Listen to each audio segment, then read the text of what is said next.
Are you thinking of selling your home? Well, if you are, today in Business in Motion, you're going to be introduced to a program that is getting homeowners between 8 and 12% more when they walk away from the settlement table.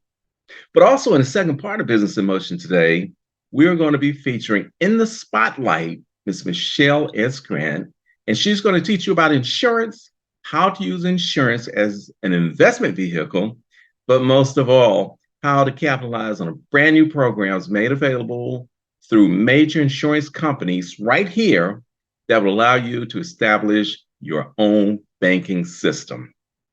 Don't go anywhere. Check us out.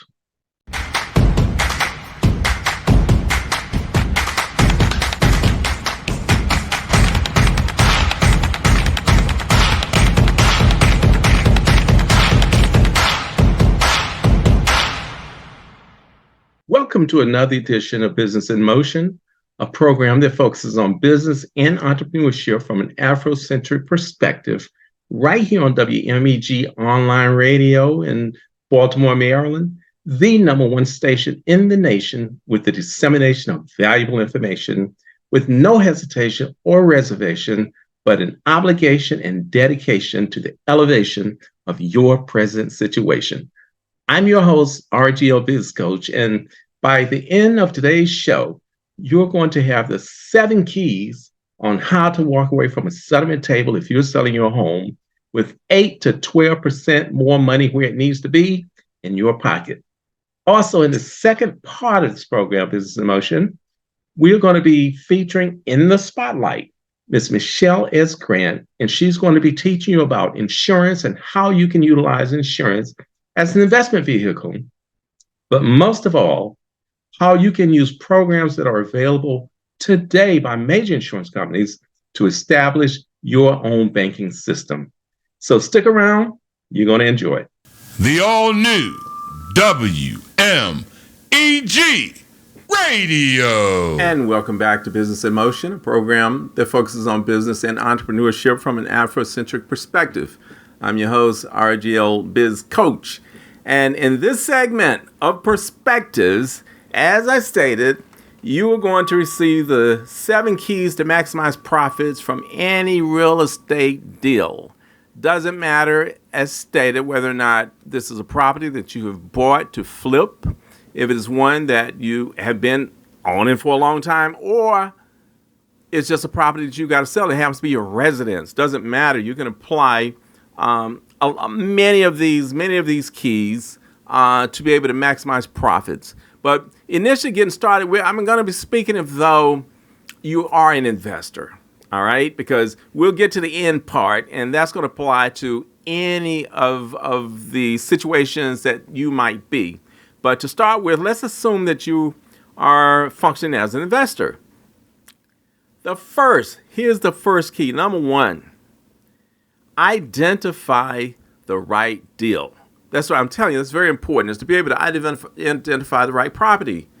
I'll tell you, one of the first, it wasn't even one of the first, it was the first real estate seminar that I attended living on the East Coast, happened to be in Orlando, Florida. And this was years ago. And there were a couple of gentlemen one was a lawyer and one was just a real estate broker. They both got out of the brokerage business and just became coaches and mentors and investors. And one thing I know that they stressed, and that was making sure that the first property, especially if you're kind of just getting started, you're getting your feet wet, don't buy property that requires major renovation. The renovation process could be very tedious. It takes up a lot of time. There's not a lot of room for error, or there's a lot of opportunity to create an error when you have to do that major renovation. But the key there is to identify property, one that basically just needs to be spruced up. Maybe some painting. You might say, okay, if something's got to be done in the kitchen, maybe changing cabinets or a sink or something like that, it's okay, but keep the workload down. Now, I would say if you want to put a numerical figure for most places, and this will apply for most places in the country because material and labor doesn't vary that dramatically from one place to another. has a major bearing, or more of a major bearing on price, happens to be just the location of that property. But anyway, I would say try and identify that property that doesn't need any more than about $15,000 to $20,000 worth of work. That's number one. To get that property, and that way you can get in, you can get out. You don't have as much room for error when you're doing that. So that's key number one. And another thing is in identifying the right property is making sure that you acquire it correctly.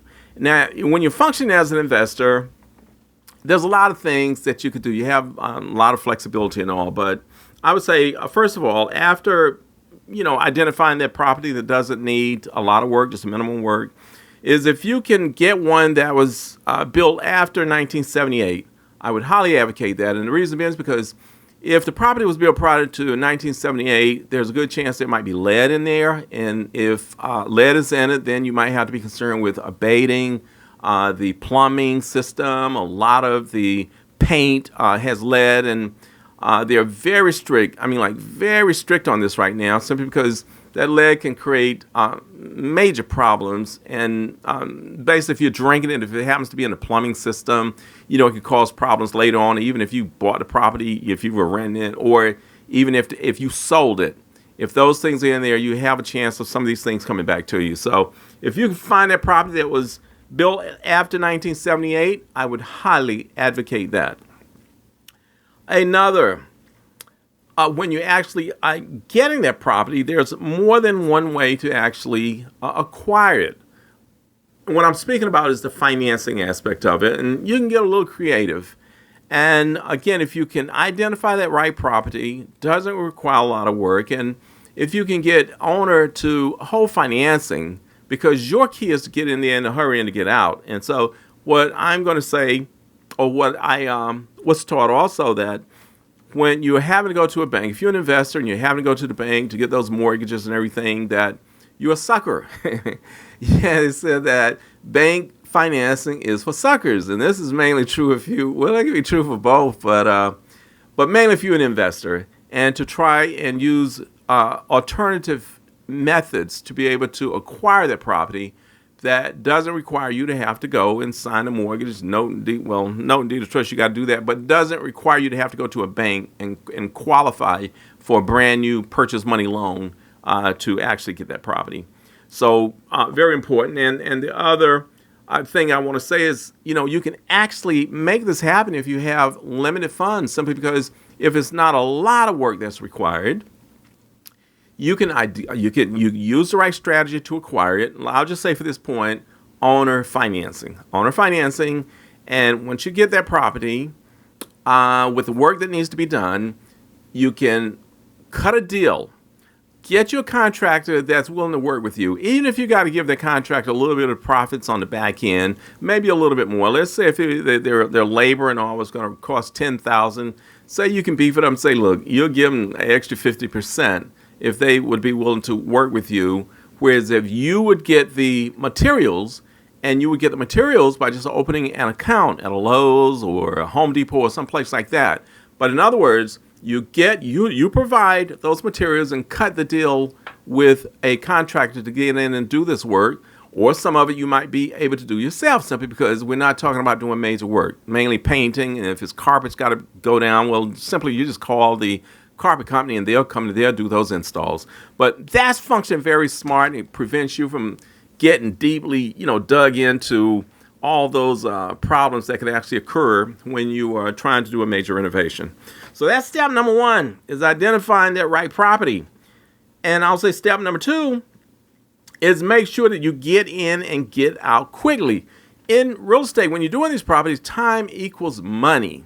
I'm telling you, time, it equals money. And the reason I'm saying is because either way, when you get that property, you have other expenses. If you're making a payment on it, in which if you didn't pay cash, you're going to be making a payment on it, those things eat into your profit margin. And you want to be very cognizant of that. So you want to be able to make sure that you can get that property, get the work done, get out of it. It needs to be sold quickly. All those things get to be very, very important. And another thing I want to say is You want to know your exit strategy as you enter. Now, you can know your exit strategy before you even acquire it, before you even start. You can say, this is how I'm going to function, as a real estate investor. And you could say, if that is the case, I'll take you back to that first seminar that I went to that I was telling you about that was down in Orlando, Florida. And what they typically taught was never, ever buy a property to flip, okay? In other words, you sell it, you're going to sell it, but when you buy it with the intent. Just think in your mind, and I'm going to keep this property forever. So what you do is once you get it, you kind of treat it that way. And what you do, instead of just flipping it, you put a tenant or you lease option or you lease purchase that property. And there are major benefits. I'm talking about from the tax, from the IRS. See, there's a big difference in buying a property that you flip, you get it. And not always the time that you've actually owned the property. But what I'm talking about is what was your intent. At the time when you acquire the property, if the intent was to make the improvements and to flip it. Now, whether or not you keep it for over a year, 2 years, or what, if that was the intent and that's the way that it was treated, you're going to be taxed as ordinary income when that property is sold. And so whatever tax bracket you might be in, you're going to have to pay those taxes, just based on that, because that's the way that it works. It's ordinary income based on your strategy. But if you look at it this way, if you bought the property, you identified it, you made the improvements, and you, on the back end, your exit strategy is to bring that tenant in. That tenant, for the most part, would be what's referred to as a lease purchase, or you can lease and they can have an option, but one or the other, a lease and they have an option to purchase, or a straight lease purchase. And strategically, what the benefit to you by functioning like that is a lot of the work that needs to be done, you can kind of get that tenant. You can get that tenant to do those things simply because mentally they have an interest. They have like a vested interest in that property. They're going to know they're going to be owning that property. And so another thing is they're probably just going to take better care of that property because in their minds, this is something that they are going to be owning. And so you take that approach. You put them in it, and they always have that option to purchase or a delayed purchase. And so now what happens is after 1 year in ownership, even if they executed the option to actually purchase that property after the fact, or say like after one, just say they only went for like 16 months, 18 months, and they exercised the option and they purchased it. Because you leased that property, it was rented out to them, now you're not going to be hit with taxes the same way. By doing it this way, it's going to be a capital gains. And with the capital gains, it's going to be much less, depending on the tax bracket that you happen to fall in, but it's going to be much less typically than what it would be if you're paying ordinary income. So that, again, going back, that's key number 3 right there. Is just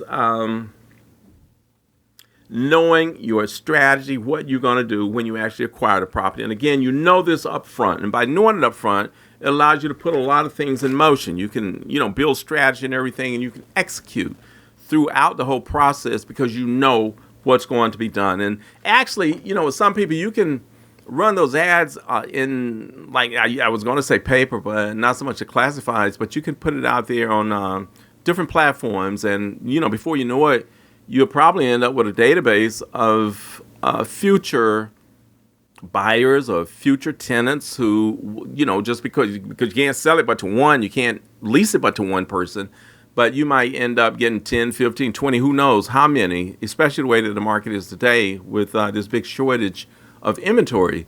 You can end up with a lot of people in your database. And so you tell them, well, look, that particular property is gone. However, you got another one that's coming. In this way, it keeps your time frame very, very short from the time that you complete the improvements with the property and you have it ready to be rented out to that person. So that, again, is kind of like wrapping up key number 3.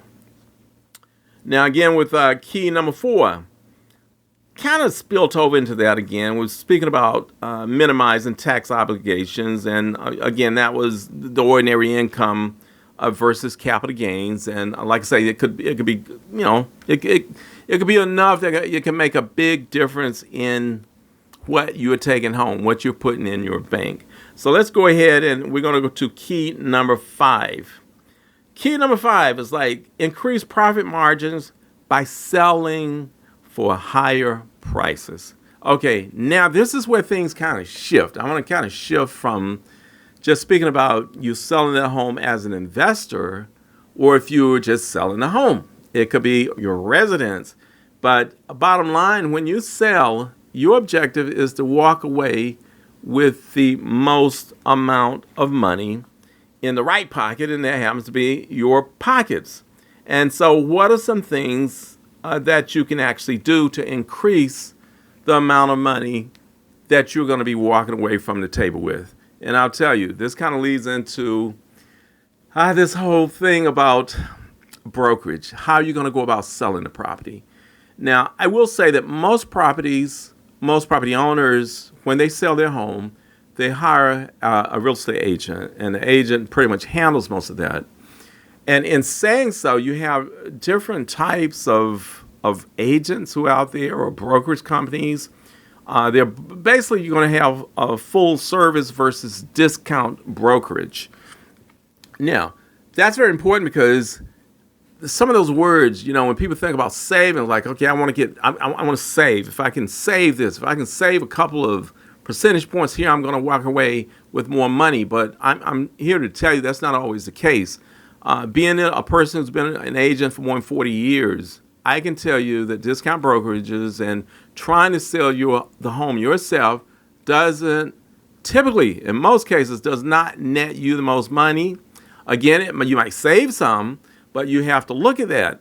Are you more interested in saving money, or are you more interested in putting extra money in your pocket? And I think this is what gets into a lot of people's heads, and they feel if they save money, that they're going to put more, they're going to walk away from the settlement table with more. And as I stated, it's not always the case, simply because there's so many things that a seasoned agent can do for you that's going to enhance value, like just making it available on a multiple listing service. It happens just to be one.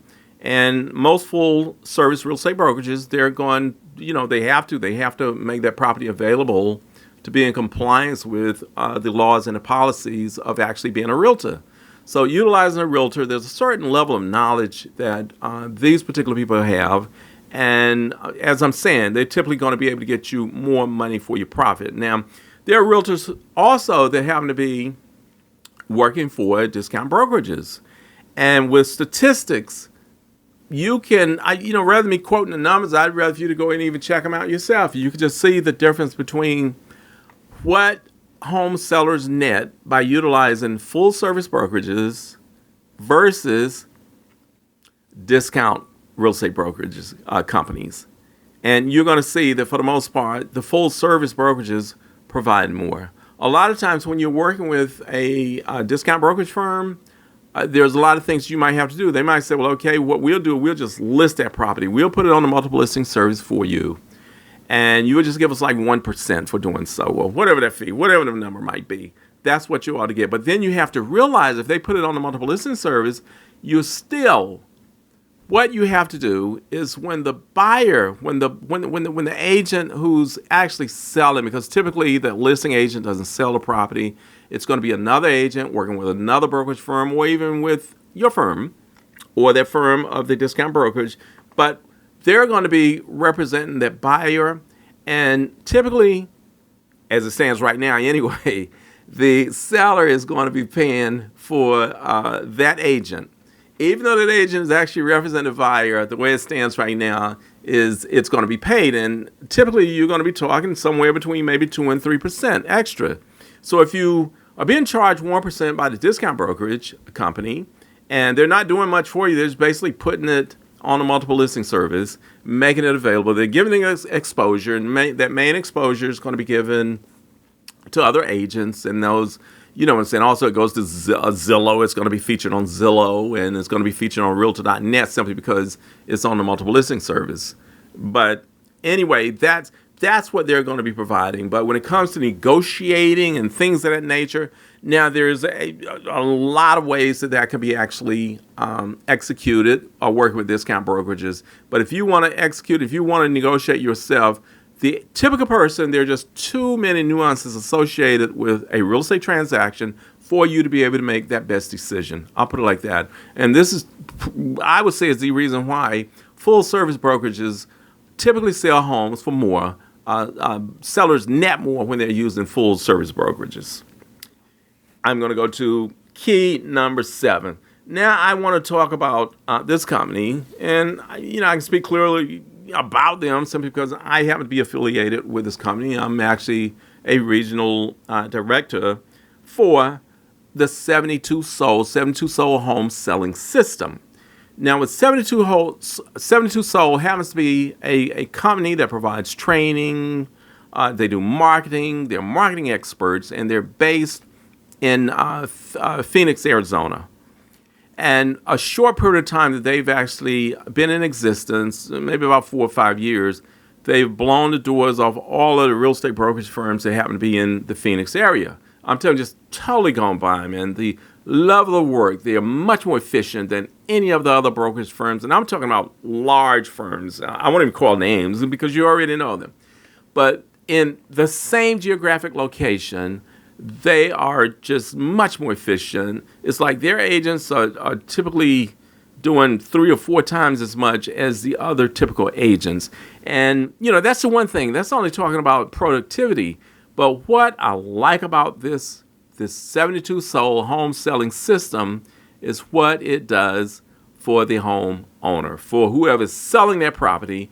And they have all the data to back this up. But bottom line, again, your objective is to walk away from the settlement table with the most amount of money that you can possibly get, and that money is going in your pocket. So again, with the 72 Soul home selling system, it is kind of what they've done. The actual CEO of the company's name is Greg Haig. And just a little bit about him, he was, I think, number 13 out of millions of real estate agents in the whole country, and he came in like number 13, or in the teens, I'll put it like that, out of all of those. And those other agents who actually exceeded him happened to be working in locations such as New York City or Los Angeles, Hollywood, maybe in the San Francisco area where homes were selling for a lot more. And the homes that he basically worked when he achieved that status was basically just your bread and butter homes. And he was able to achieve that status. And what he's done is brought a lot of that information to the business. He brought it and has put together a program.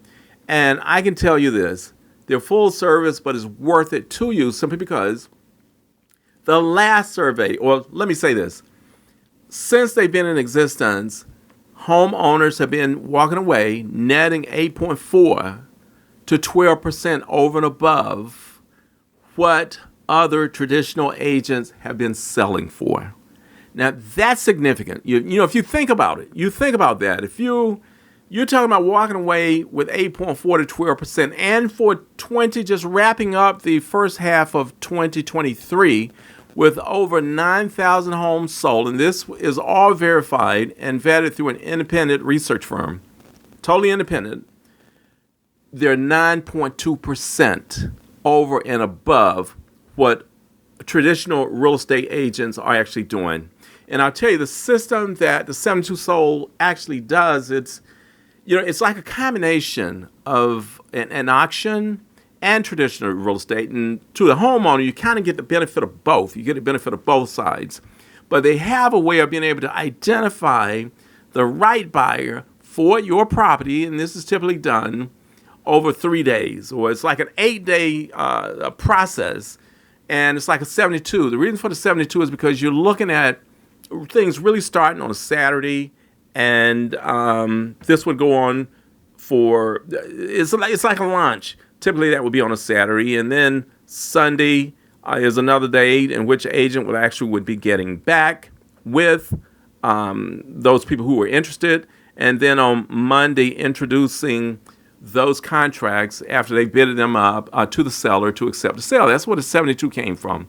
But the 8-day process, they've been able to identify the right buyer or to identify top of the market for your property.